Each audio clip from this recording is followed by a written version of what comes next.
Hey, Chris, Liege of Games. Keeping up with the Joneses. That's what this video is about, but in a different way than what you're thinking, right?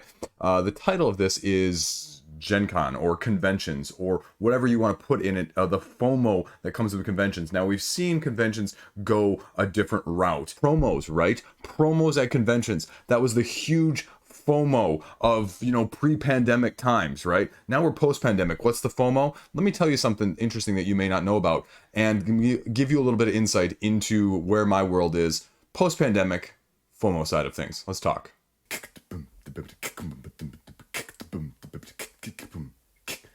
So you may not know this, but this is convention season, board game convention season. You're seeing it with PAX, you're seeing it with Gen Con, you're seeing it with Essen. I'm getting all sorts of emails from publishers all over the place saying, hey, if you're coming to this, hey, if you're coming to that. And you probably get some of those emails too, right? But I'm getting it from the media side of things now, which is a slightly different spin on things. And I've gotten probably a half a dozen emails in the last couple days, all of them creating this just massive, massive amount of FOMO. And I just want to let you guys in on this side of things. Like when I say that at the beginning, keeping up with the Joneses, it's totally true. So we are now post-pandemic convention. We have shifted away, publishers have shifted away from promos because promos are not enough enticement, whether from a media side of things or even a consumer side of things necessarily to go to conventions or to stop by in conventions. And so now with the script being flipped on me as the media side of things, I have seen a dramatic rise of the amount of emails that I'm getting from publishers, especially talking about convention season. The next one being Gen Con right around the corner, right?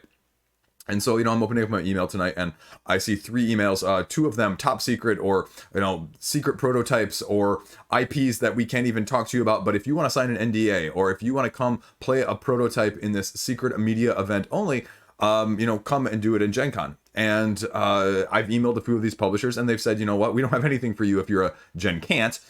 And so it's an interesting dynamic twist on the FOMO side of things because publishers have said, okay, how do I get the attention of media? How do I get more hype? How do I ride the hotness train? Because that's what they're going for, just like people like myself, even though I try to steer out of it sometimes, the lure of it is hard. And now you're seeing publishers dive into it in that same sense.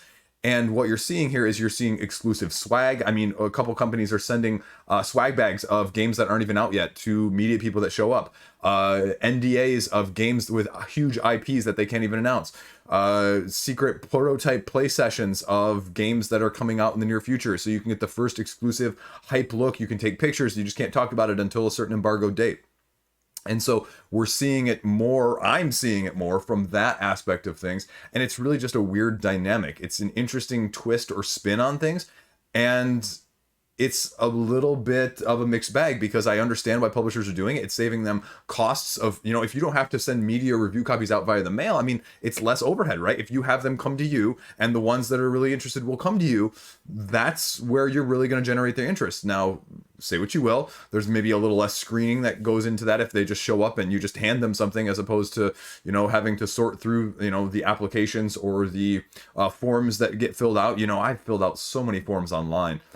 For companies, it's just, again, a weird dynamic. Are we going to see more of that? And the answer, frankly speaking, is yes. And how does that make me feel? Like I said, it's a mixed bag. I would love to be able to get into this, but knowing that things being what they may between family, monetary side of things, as well as just work, this isn't my full-time job. I can't afford to even go 5 hours away where, because it's about 5-6 hours away from me. To do that for a day or two. So if you want to use a metaphor to relate to our hobby, it's the runaway leader problem. It's that you're getting the people that are, having the most access, the most resources, and the most connections, already getting more of that.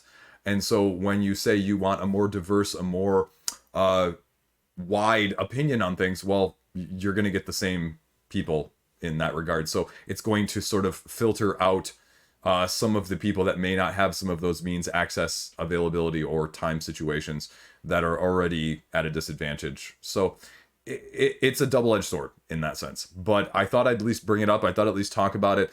Conventions, I've talked about them in the past. It's a very divisive topic. I know a lot of people don't go to conventions. It's a very select minority, but it's at least worth a topic and worth a small discussion of.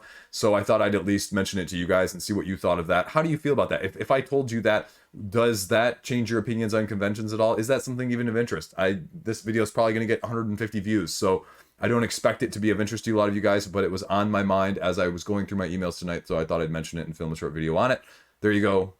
That's all I got. That's all ramble. It's all ramble. It's all good. Okay. Stay classy. See you around. Thanks for watching.